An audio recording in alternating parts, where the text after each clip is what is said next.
नमस्कार. मी प्रवीण जाधव, नाना फटकारे न्यूजमधून.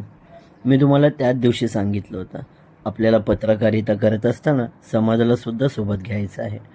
त्याच दिशेने एक पाऊल. काही दिवसांपूर्वी मी चेंबूरला काही कामानिमित्त फिरत असताना एक आजी फुटपाथवर झोपलेल्या दिसल्या.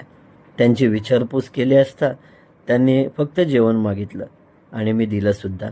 आणि आजूबाजूला चौकशी केली असता त्या बऱ्याच दिवसांपासून इथेच राहत असल्याचे समजलं. मित्रांनो, खूप भयानक परिस्थिती होती.